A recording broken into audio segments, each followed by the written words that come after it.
I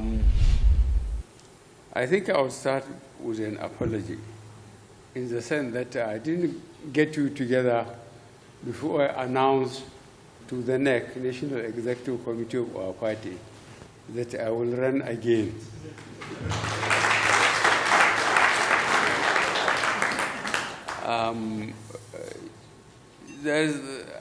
I will not fail to quote a certain Hausa saying that sa kai ya fi bauta ciwo.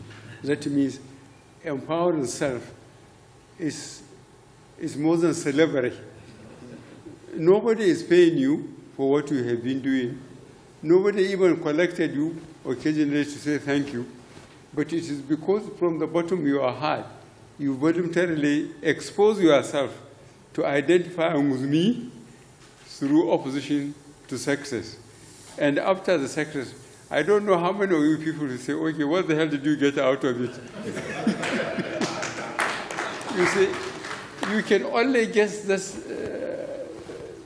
satisfaction through voluntary and understandable way of believing in issues you do. You are only expecting your return from God, and you are looking for the future of the country, your children, your grandchildren. Sometimes I wonder, those who can afford to educate their children to go overseas and train, America, Europe, Asia, and so on, and they continue sabotaging the economy. I wonder which kind of Nigeria they want their children to come and work for. I think there is a lot of lack of imagination. Because if you are working for the country, then you shouldn't be misappropriating and misapplying public funds the way people did. I have to repeat what I went public here, I think for you.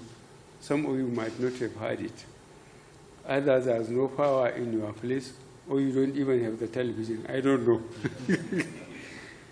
You know, I went public, I said, and I challenge anybody to check from Europe, America, and Asia. Between 1999 and 2014, Nigeria was, getting 2.1 million barrels a day. Is being produced, 2.1 average, 1999, 2014, at the average cost of $100 American per barrel. It went up to 143. I'm sure some of you, for your businesses, maybe you know it. So Nigeria was earning 2.1 million times 100 times 16 years, 7 days a week.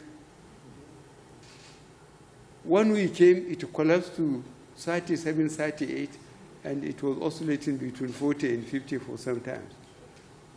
I went to the governor of Central Bank. Thank goodness I did not sack him. He was still there. I went with my cap in my hand. I said, where? He says there was no saving, only debt. And do you know more than I do the condition of the roads? Some of them were not repaired since PTF days. No matter what opinion you have about Abacha, I agreed to work with him, and the PTF road we did, from here to Port Harcourt to Onitsha, to Benin and so on. On top of other things in the institution, educational, medical care, and so on. You know the road. You know the rail was killed. And one of the former heads of state, between that time, was bragging that it spent more than 15 billion American dollars, not naira, on power. Where is the power? Where is the power? And now we have to pay the debt. And this year's and last year's budget I took to the National Assembly was the highest in capital projects. More than 1.3 trillion naira. Let anybody come and and confront me publicly in the National Assembly. What have they been doing? Some of them have been there for 10 years. What have they been doing? So really, this country, luckily for me, I said it about 20 years ago, that we have no other country than Nigeria. We should remain here and salvage it together. No matter what you have outside, now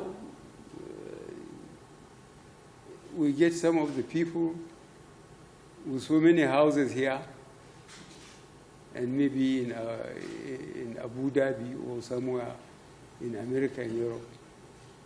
They swear, some of them, to God that it doesn't belong to them. But their accounts, through the banks, through their companies, it is their own. But they say it's not their own. This is a terrible time, you know.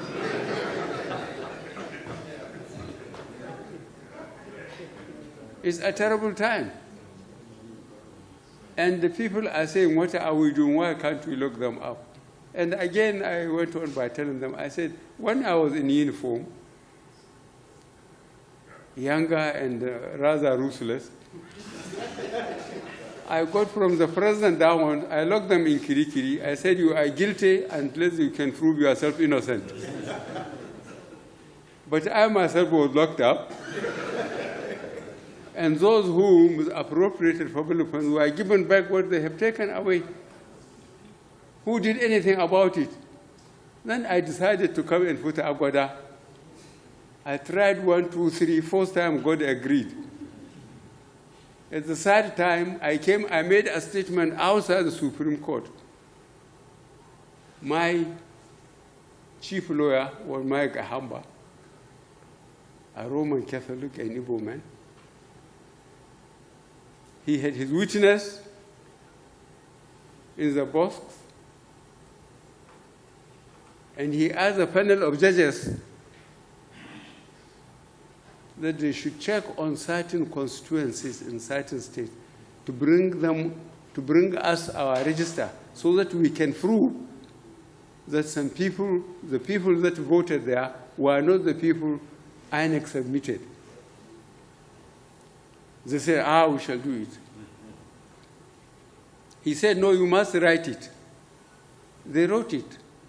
Whether they sent to INEC or INEC refused them, but when they came to give a judgment, that issue was not raised. Another Igbo man, a Roman Catholic, he said, but this is what happened. He was among the panel of the judges. He wrote a minority report in my favor. So why is this question of religion and ethnicity and so on? People are worshiping the dollar, the sterling, not to even talk of the naira. It's all bloody nonsense. He wrote a minority report saying this is what we have decided. But the president of that court was my classmate for 6 years in secondary school. He's from my own state. So please, we have nothing to regret.